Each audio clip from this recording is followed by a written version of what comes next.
Pada video kali ini saya akan menjelaskan tentang bab 2 penelitian tindakan kelas, yaitu tentang kajian pustaka. Kajian pustaka itu sangat penting bagi para pembaca buku laporan hasil penelitian, karena di dalam kajian pustaka terdapat pertanggungjawaban ilmiah terhadap hasil telaah penelitian yang berhubungan dengan topik penelitian tersebut. Pada kajian pustaka, terlihat gambaran alur pemikiran seorang peneliti dalam menelusuri kajian ilmu yang sejenis dengan topik penelitiannya. Nah, harus disadari dengan penuh bahwa penelitian itu merupakan proses pengayaan dan pengembangan ilmu pengetahuan. Sehingga dalam penelitian harus menjabarkan topik penelitian dengan sangat rinci. Kajian pustaka yang dilakukan juga harus tuntas, jujur, lengkap, dan tidak bias. Artinya pada penelitian tersebut tidak boleh sampai mengabaikan karya dan tulisan orang lain yang telah dipublikasikan secara formal. Kajian pustaka akan lebih lengkap apabila ditelusuri dari jurnal mutakhir yang telah dipublikasikan secara profesional dan komunikasi personal.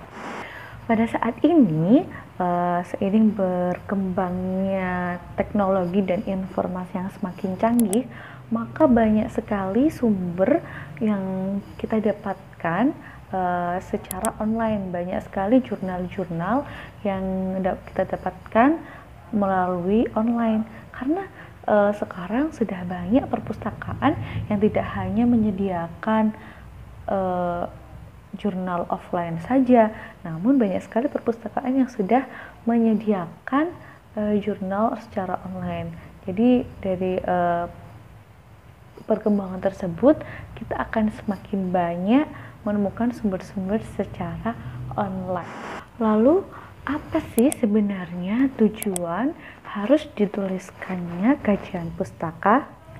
Nah, agar penelitian menjadi rasional, mudah dimengerti, mempunyai landasan ilmiah yang pasti, dan dapat dipertanggungjawabkan secara ilmiah.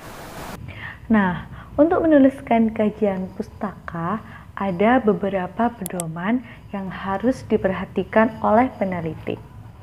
Yang pertama, buktikan bahwa literatur, buku, jurnal, atau sumber yang lainnya itu telah dikumpulkan, diketahui, dan difahami oleh peneliti, mulai dari literatur sumber yang paling tua sampai sumber terkini. Yang kedua, sumber rujukan yang dikutip, dan yang paling penting dari topik penelitian yang sedang dilaporkan. Sumber rujukan juga harus menggambarkan kepopuleran topik penelitian tersebut. Jadi, sudah banyak tulisan atau artikel yang membahas tentang topik penelitian tersebut. Yang ketiga, kajian pustaka pada laporan penelitian tindakan kelas harus memuat komponen penting penelitian yang berupa subtopik yang digunakan sebagai landasan penelitian ilmiah. Subtopik tersebut diurutkan menjadi sebuah alur cerita. Jadi subtopik yang satu dengan subtopik yang lainnya saling berhubungan. Yang keempat, harus memuat tujuan penelitian sebagai hasil dari aktivitas penelitian.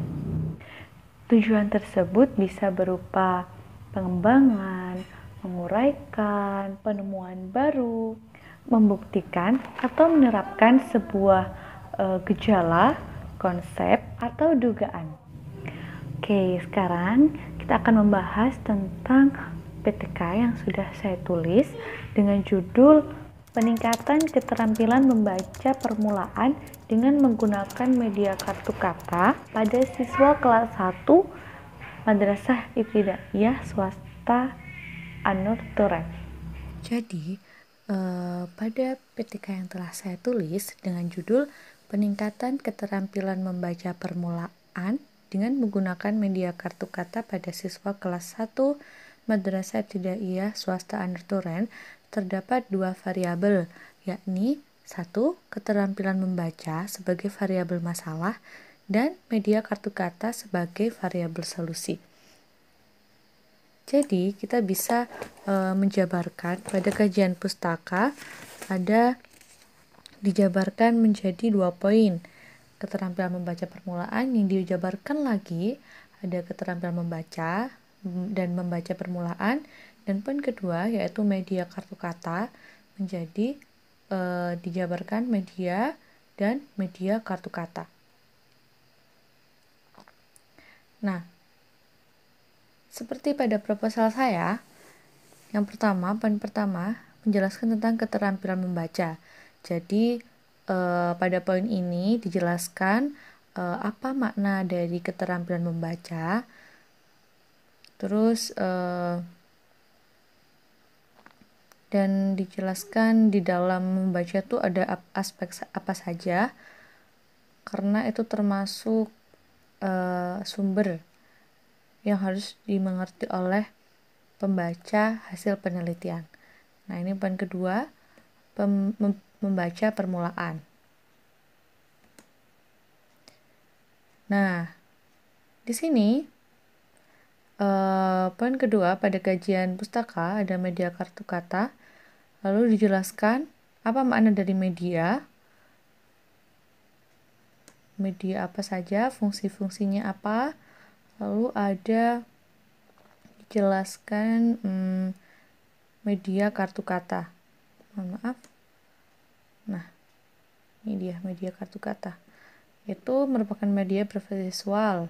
Itu adalah untuk menyampaikan pesan dari. Nah, seperti yang telah saya terangkan tadi, bahwasanya mencari literatur untuk kajian pustaka bisa dari buku, jurnal, atau sumber lainnya. Apalagi sekarang sudah banyak sekali jurnal online yang bisa kita dapatkan melalui akses online. Sekian video yang dapat saya sajikan. Semoga bermanfaat. Terima kasih telah menonton.